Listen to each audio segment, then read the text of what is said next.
Ideas.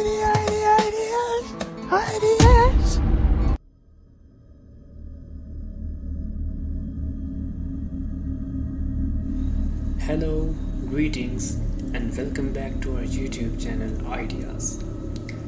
It was supposed to be just another bike ride. On the evening of September 29th, 2017, 25-year-old Anne Faber set out for Utrecht, Netherlands. Despite the stormy skies, she paddled into the rain, sending her boyfriend one last message. A soaked selfie, her face tired but smiling. Moments later, all contact was lost. When Anne didn't return home, panic set in. Police, family, and volunteers launched a massive search.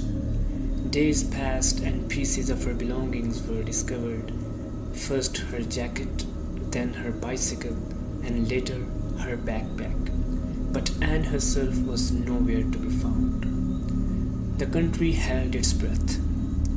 The investigation soon turned to 27-year-old Michael P.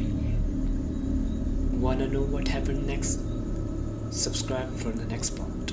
The investigation soon turned to 27-year-old Michael P.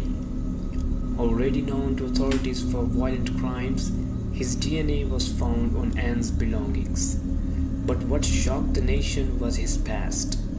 Michael had a history of rape and sexual violence. He had served only a partial sentence and was living in a psychiatric clinic. Despite clear warning signs, he had been released into society with little oversight. On October 9th, police arrested him. Under questioning, Michael P. eventually confessed. He admitted to abducting, raping, and murdering Anne, and led authorities to her shallow grave in a remote nature reserve near Zeewold. On October 12th, Anne's body was found. Wanna know what happened next? Subscribe for the part 3. The brutality of the crime sent shockwaves through the Netherlands, but outrage didn't stop there. Investigations revealed major failures in the justice and rehabilitation system. Crucial information about Michael's violent past had been ignored. Risk assessments were never fully carried out, and unsupervised leave had been granted without proper checks. In 2018, Michael P. was sentenced to 28 years in prison plus compulsory psychiatric treatment, yet for many, justice felt incomplete.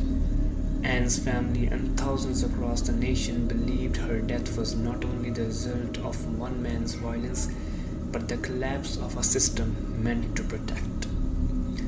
Anne Faber's story is a heartbreaking reminder that safety depends not only on laws, but on vigilance, accountability, and the will to never let such failures happen again.